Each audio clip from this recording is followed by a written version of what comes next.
মহারাজ মহারাজ চলে আসে এরা সবাই। তোমাদের সবাইকে আমি এর জন্য এখানে ডেকে নিয়ে আসি যে আমার মেয়েকে যদি বিয়ে দিতে পারি। মহারাজ আমি এই চুপ, বিয়ে আমি ওর সাথে দিব যাকে আমার আর আমার মেয়ের ভালো লাগবে। মহারাজ আমার সাথে করাও, আমি অনেক ভালো মানুষ। কিন্তু কিভাবে? একবার একটা ভিখারি আমার কাছে টাকা চেয়েছিল, আমি ওকে আমার পুরো মহলটাই দিয়ে দিয়েছি। আরে কত ভালো মানুষ তুমি! এইভাবে যদি কেউ আমার মেয়েকে চায় তুমি তো আমার মেয়েকেও দিয়ে দিবে। হ্যাঁ দিয়ে দিব।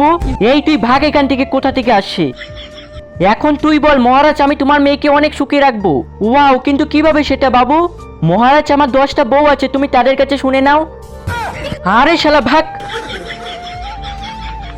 এখন তুই বল মহারাজ, আমার কাছে অনেক বড় বিজনেসের ফ্যাক্টরি আছে, আমি বসে বসে টাকা ইনকাম করি, আমি তোমার মেয়েকে সারা জীবন অনেক খুশি রাখবো। বাহ, কত ভালো মানুষ সে! যা মেয়ের সাথে বিয়ে করে নে।